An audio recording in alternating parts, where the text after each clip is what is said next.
Don't let go. Better hold on loosely before you lose control. Before you lose control. How are you guys doing today? Welcome to the Manville Entertainment Premises. Welcome to the Authority Videocast YouTube channel. Welcome to the podcasting wing, and welcome to Let's Talk. Oh shit, there's that kid again. Gotta throw him his glasses. But for real, I can't see anything with those on. How are you guys doing today?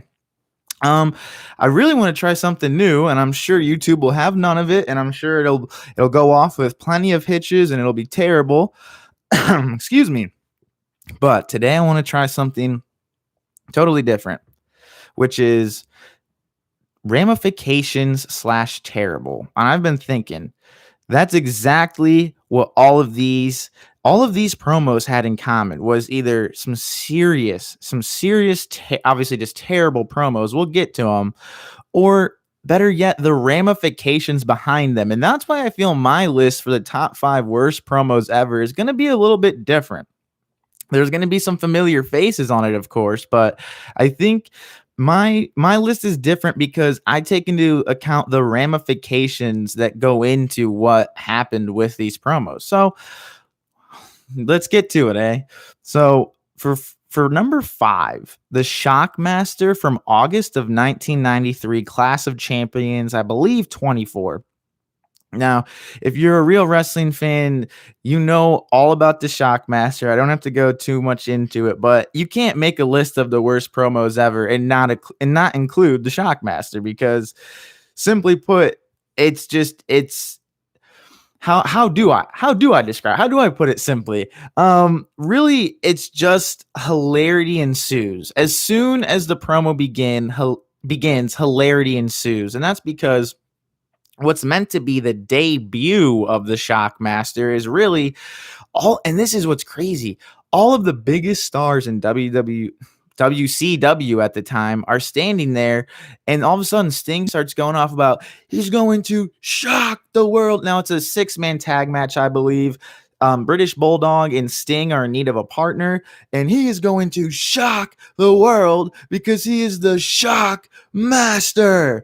And basically, they didn't rig it right. He's supposed to literally blast through the freaking wall. The Shockmaster in a glittered up space trooper helmet from Star Wars with a voice. A guy is literally doing a voiceover like behind the stage or whatever, because they're on a stage. That was something about this debut of the Shockmaster is he debuts on a Flair for the Gold, which was a segment on WCW shows at the time. I'm not sure if they were just big shows like Clash of the Champions, or if they were, or where they sprinkled in Flair for the Gold segments. But Shockmaster debuts on this set, and he's supposed to like blast through the wall, and basically he falls. Not only does he fall square on his face, but then his helmet pops off, revealing that it's Typhoon from WWF. And you know, if you're a little kid, you wouldn't know any better, but for any grown adult watching, it's freaking Typhoon from WWF, and they're calling him the Shockmaster.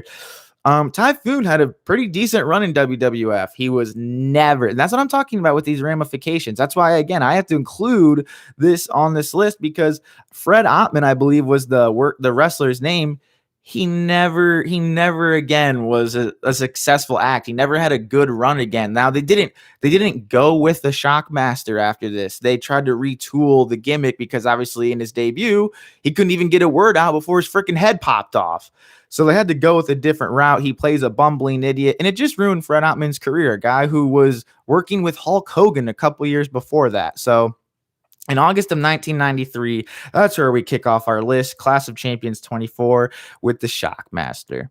Number 4. Now, this is going to be a big surprise. This, to me, is probably the big surprise on the list, but Booker T, Spring Stampede 1997. And we all know what promo it is. Hulk Hogan, we coming for you. And the thing is, that was a main event promo. Booker T is going for the world title. This is something I failed to realize. Spring Stampede, first up, we're talking about the absolute height of WCW. WCW can't get any bigger than it is in 1997. I mean, Hulk Hogan, the NWO, we get all that. it's beating WWE in the ratings. If you like, before people referred to professional wrestling as WWE, WCW was kicking WWE's butt in 96 and late 96 and in all the way all throughout 97. And so it's the number one wrestling promotion in the world. Booker T is going to be in a match with his partner of Harlem Heat, Stevie Ray. It's kind of confusing, but it's a four corners match.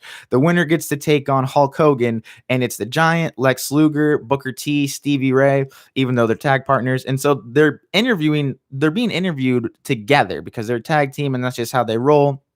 They're going to spit very similar promos. And at the time, honestly, I mean, I don't know. Maybe Stevie Ray was considered the talker. I have no idea. But yeah, so the two of them are cutting a promo, and basically Booker T goes first, and he knows right away that he screwed up. And in fact, he thought he was getting fired. And in my opinion, when you consider that Booker T was going to be potentially wrestling, he was in a number one contender fatal four-way match at a pay-per-view to potentially wrestle Hulk Hogan. So the spotlight for Booker T at this point couldn't have been bigger, couldn't have been brighter. And then he goes and he does that, which nowadays it's hilarious, but that you can see it. He wears it right on his face as he's saying it. Basically, he knows he screwed up, and he can't get over it. I mean, it's painful to watch because, a lot happens in the years between then and when Booker T does get on top in WCW in, I believe, late 99, 2000. But I think regardless of who was there, regardless of who was booking, Booker T was a star, and he was going to be a star no matter what. So the fact that I think his push was delayed was definitely stunted by the fact that he committed this gaffe, if you will, of dropping an N-bomb on a pay-per-view. And of all things, too, and this is the thing, of all people to call to endear to the black community and call a soft A, Hulk Hogan, as we now know, is the complete wrong person to be endearing like that. So, Hulk Hogan, of all people, he's not deserving. So, funny enough, let's get to our number 3 worst promo of all time. It's going to be located, if you want to go back and watch it, the very first episode of Nitro. You can have Lex Luger debuting in the main event, but for me, or the fact that they're wrestling at Mall of America, Brian Pillman is in the very first match. I mean, it has a lot to it for being, I believe it was only an hour at the time. And that's what's cool. If you go back and watch the old Monday Night Wrestling, whether it's Raw or Nitro, the early episodes of both of them are an hour long. They're so easy to get through compared to 3 hours today. But Hulk Hogan on the very first Nitro, do I need to say anything more? Pasta Mania, like half the show is based around Hulk Hogan opening a chain of restaurants. So while the obviously the premise is terrible, but beyond the premise, you have to consider that Nitro would change wrestling forever. The way wrestling is seen on TV, Nitro introduced that. Like WWE looks the way it does now because of Nitro. And Nitro was revolutionary in what it did, not only just for television and wrestling, but for pop culture. And before it can even get off the ground, you have Hulk Hogan trying to run his tyranny over it by talking about Pasta Mania and Melvin Clifton. I'm sorry, I can't remember your first name. He's a fan of the show. Clifton will tell you that Pasta Mania rules, and obviously we get all that. But the ramifications, you people, he's hijacking the first Nitro to talk about freaking Pasta Mania. Like, what is he talking about? So now here comes a part of the show. So if it cuts off now, heck, we'll get back to it and we'll talk about the worst 2 promos ever, because it could be its own separate video. But this is the experimental stage of the video. I actually want to listen in on the second worst promo of all time, because I want maybe just getting my reaction is better than I can even put into words or explain it. And there's so many wrestling podcasts, there's so many wrestling shows. They live on the internet. The internet was meant, I mean, it's its own thing, the internet wrestling community, which now just is the wrestling community. But there's so much of it online. It's what's kept me from talking more about wrestling on this channel in the past. But let's dive into the second worst promo of all time. And this comes at a time where he was spitting terrible promo after terrible promo. he was hurt physically, and you could tell he was hurting mentally because he couldn't get out a good promo to save his life. And if anyone ever needed a gimmick, just a gimmick rehaul, or just to take some time away, it was this next guy. His name is Mark Calloway. You may otherwise know him as The Undertaker. So the thing to know about this promo is that it's at a time in the summer of late 99 where Undertaker is teaming with Big Show, and he comes out to the worst. That's the other thing. Undertaker had a great set of music. He had great music before. Then when he started going to this demonic character, he had great music then. But they come out to this terrible music. Him and the Big Show, they're forming a new tag team, and holy crap! This Sunday at SummerSlam, but he really did. He said this Sunday at SummerSlam. So if you guys don't know what this is Undertaker and Big Show SummerSlam 9. Go ahead and look it up if you want to, but if you need to figure it out, or if you need to know what to do to figure it out or to look it up. I can't even talk. It's too funny. It's so bad. Undertaker snakeskin boots promo. Look it up. Oh God. He's calling out to California and San Fernando Valley to associates of his at the local 81. JR is already saying, "What's that?" So it's the promo is supposed to go over our heads because it's tough talk, it's motorcycle club talk, but it also goes over our head because it's Undertaker rambling for 10 minutes straight after coming out to terrible music, which if you can get one thing out of the Undertaker, it should at least be a good entrance, right? It's one of the very few times in wrestling history that you get a terrible Undertaker entrance, and it's almost all because of the music. Because this too is like the height of the like I said, not only the demonic character change for the Undertaker, enough gas to get to the desert and not get back. And now Jerry the King, what? He literally, what are you talking about? But not only is this in the middle of the demonic character change for Undertaker, but like the whole show is going in like a darker tone until they thought they could go with this real dark and grungy song for Big Show and Undertaker to come out to, and it's just terrible. Okay, now, by the way, so Big Show is in the middle of the ring, and he's standing there, he's deadpanning, he's not moving, corpsing, whatever you want to call. Well, now he's corpsing because he can't take it serious what he's saying, but he's standing there deadpanning, and basically Undertaker is telling us all these things that Big Show came back and said after leaving him in the desert with no gas to get back. Because like he said, he hit up his boys in the local 81 and they got him a bike with enough gas in it to get to the middle of the desert and not get back.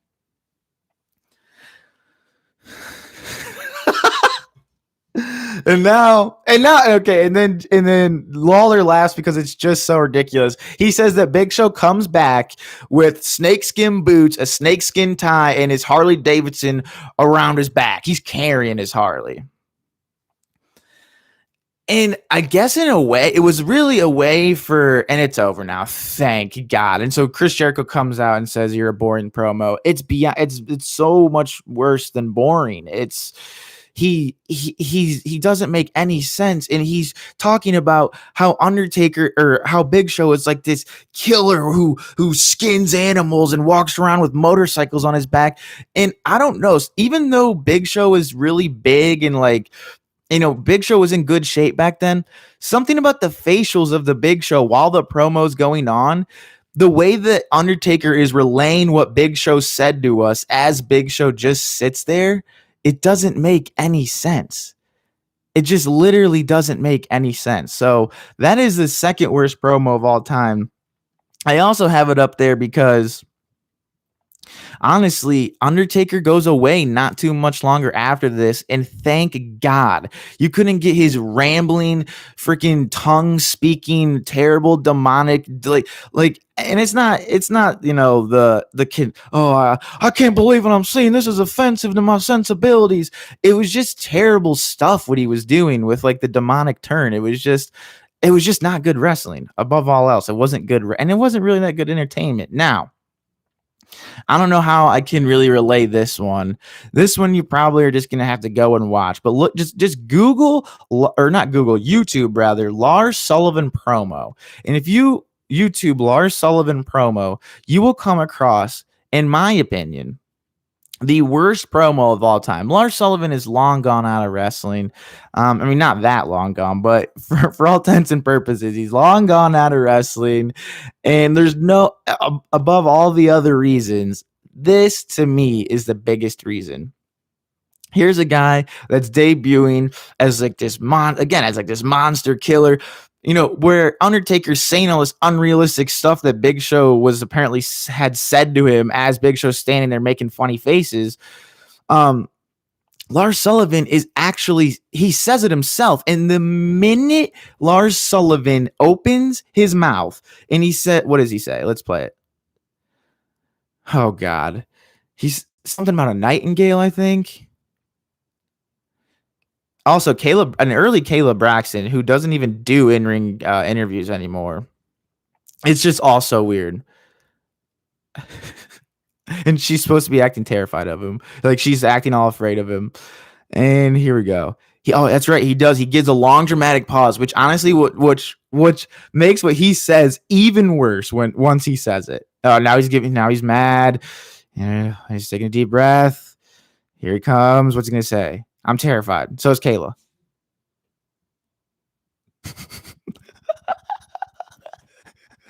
Would you ever ask a nightingale why they sing their sweet songs? And he does. He has a speech impediment. So on top of him asking, just saying nightingale.